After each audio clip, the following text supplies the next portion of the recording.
Hingga saat ini tercatat 30 orang wakil menteri dari Kabinet Merah Putih merangkap jabatan komisaris di sejumlah BUMN. Polemik mengemuka, benarkah rangkap jabatan ini melanggar putusan Mahkamah Konstitusi terkait dengan rangkap jabatan untuk jajaran menteri? Apakah benar wakil menteri tidak termasuk dalam kategori tersebut?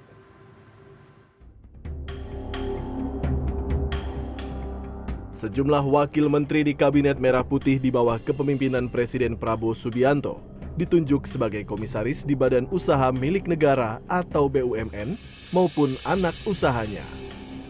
Hingga pertengahan Juli ini tercatat sekitar 30 wakil menteri telah menduduki kursi komisaris tersebut.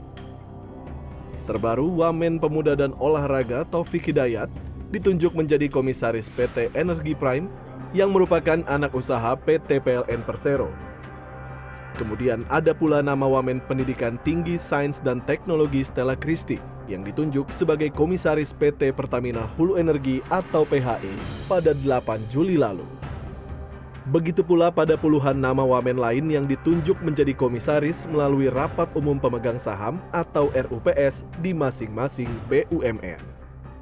Fenomena rangkap jabatan wakil menteri ini menuai polemik. Pasalnya rangkap jabatan ini disebut-sebut berpotensi melanggar putusan Mahkamah Konstitusi nomor 80 tahun 2019.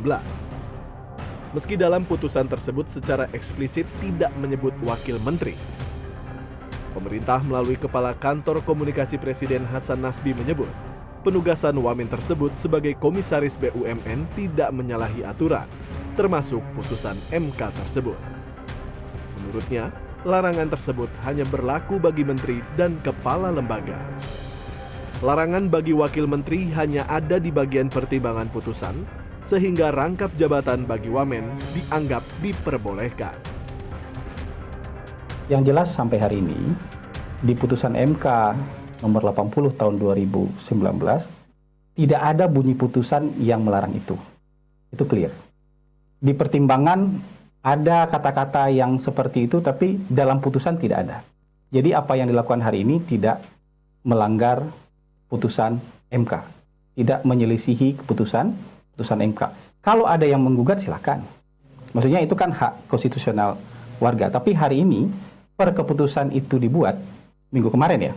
Per keputusan itu dibuat itu tidak melanggar aturan apapun. Jadi kalau anggota kabinet kepala PCO nggak boleh memang, Menteri Sekretaris Negara nggak boleh memang, tapi wakilnya itu dibolehkan secara aturan karena dalam putusan nomor 80 tahun 2019 itu tidak ada pernyataan bahwa wakil menteri tidak boleh merangkap jabatan. Kira-kira seperti. Sementara pakar hukum tata negara Yance Arizona menilai kondisi ini menimbulkan konflik kepentingan dan menurunkan profesionalisme baik di kementerian maupun di tubuh BUMN itu sendiri. Yance beranggapan penentuan nama wakil menteri di bidang badan usaha tersebut dinilai belum mencerminkan kapasitas dan kapabilitas yang sesuai, sehingga dikhawatirkan akan mengganggu kinerja BUMN tersebut. Keuntungan itu akan lebih rentan lagi pada wakil-wakil menteri yang jabatan komisaris yang dia emban itu adalah pada bidang tugas kementeriannya sendiri gitu. Jadi misalkan satu kementerian di bidang komunikasi tapi menjadi komisaris di badan usaha milik negara di bidang komunikasi juga, ataupun dia di bidang pertambangan juga jadi komisaris di bidang usaha pertambangan, itu pasti akan menimbulkan konflik of interest. Background para wakil menteri itu diletakkan mereka di badan usaha milik negara yang mereka tidak punya latar belakang keahlian di bidang itu. Jadi tidak ada pertimbangan merit ya, soal kapasitas dan kapabilitas di dalam penentuan posisi wakil mereka di dalam badan usaha milik negara ataupun BUMN.